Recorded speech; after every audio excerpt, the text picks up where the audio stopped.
I came across a new video on YouTube and the title was "No Wonder He's Everyone's New Favourite Actor," and I found out that this video was about Ryan Gosling.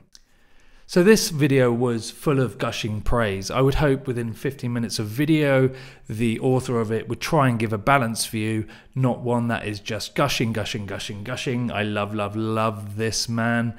And really, that's all we got from the 15 minutes. And he tried to analyse each and every film Ryan Gosling has ever been in, and also took snippets of other actors saying how great he was. So really, 15 minutes of that was quite enough. And I must be honest, I skipped through quite a lot of it. That's worrying for me because I feel there's far better actors out there to be watching at the moment. So let's look at 3 films that Ryan Gosling took on pre-2010. First, everyone must watch Half Nelson, directed by Ryan Fleck in 2006. This certainly wasn't his first movie, but this was a movie that I saw and that blew me away because it was low budget, it was written well, and it was Ryan Gosling before he became Ryan Gosling. He is fantastic in it. He is a very good actor. He has the range. He has the comedy timing that you still see today. It's a brilliant film in a lot of ways, and it tells a story that isn't that obvious. So overall, the film is very, very watchable and very good, and I do think everyone should try and watch it. Next, we go on to Lars and the Real Girl. This one took me by surprise. It was a beautiful film with a beautiful undertone to it, and he is great in it. And I think, as we all know with Ryan Gosling, it's the subtleties, it's the little glances, it's the close-ups. He is an actor who can go there emotionally, and he definitely draws you in. The third film will be Blue Valentine. You could also throw The Notebook in there. These were amazing romance films that took things to a new level. They showed things a very different way. I think they were kind of low budget, and this made them more experimental. These films kind of acted as a springboard for Ryan Gosling, and they are brilliant, and they are worth watching, rewatching. They are brilliant movies. Now, if we move to 2010 and beyond, we have to look at films like La La Land, Drive, and Barbie. Now, there is a lot of films in between: The Big Short, The Ides of March, Crazy Stupid Love, which I thought were all kind of a bit like water off a duck's back. Okay, nothing really to write home about. Definitely nothing like Half Nelson, Lars and the Real Girl, or Blue Valentine, or The Notebook. So he takes on Drive, and for those of you who can't remember Drive, it did get it was a very cool, slick film, well-directed film. It had the music, it had the cool cars, it had Ryan Gosling wearing these kind of fingerless gloves, and it really sort of worked well for him because he can carry quite a lot with his looks and his facial expressions. And now I have to be clear here, I am not aiming at Ryan Gosling's acting talent here. What I would like to bring up are his decisions, specifically since Drive.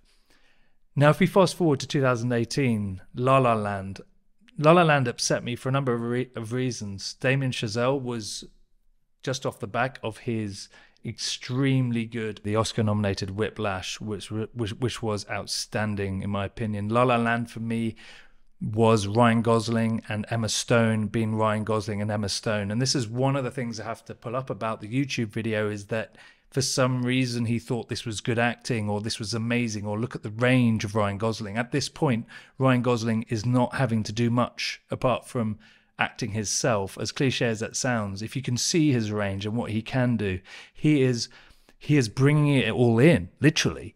But why is he bringing it in at this point in his career? So what makes an actor like Ryan Gosling choose a film like Barbie when you have Leonardo DiCaprio working with Scorsese, you have Brad Pitt and Leo again working with Quentin Tarantino?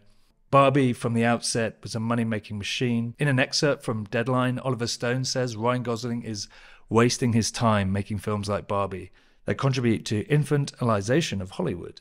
Infantilization is treating audiences like children.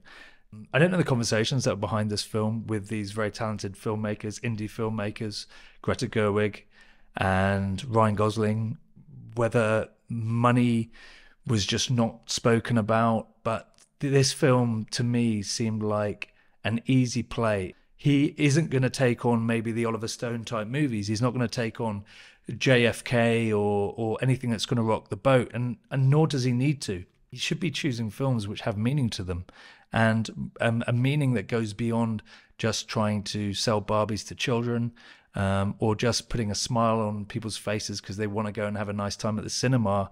He can do more than that. And I think that's the frustration here with Oliver Stone. He looks at actors who have a lot of weight, who have a lot of leverage, and says, well, they're just taking the money. And it's true. If you look at Ryan Gosling, he's probably taken a huge chunk of the sales of that movie, and he got paid 20 million for it. So I feel I feel when you're in a world of like actors like Leonardo DiCaprio, Daniel Day-Lewis, and Ryan Gosling, they're all top grade actors. They can all choose their movies, but what films are they choosing? And for me, you can't turn back time and go back to Half Nelson, Lars and the Real Girl. But what you can do is try and have a career that looks like it cares about something, rather than just standing on the sidelines, taking these funny little roles. Ryan Gosling is clearly very talented, and this has got nothing to do with that. This has got to do with choices. He doesn't have to do important movies. No, he doesn't. But he definitely is not the actor that he could be. And he maybe is pigeonholing himself into a quirky, funny actor who's just a tier above sitcom kind of level. And that's fine, but that's certainly not a reason for me to pay a ticket to go and watch something at the cinema. And for me, La La Land and Barbie, highly successful movies, incredibly successful at the box office, are just films that people will not be talking about in 10 years' time. Films like Half Nelson, Lars and the Real Girl, Blue Valentine are going to be timeless.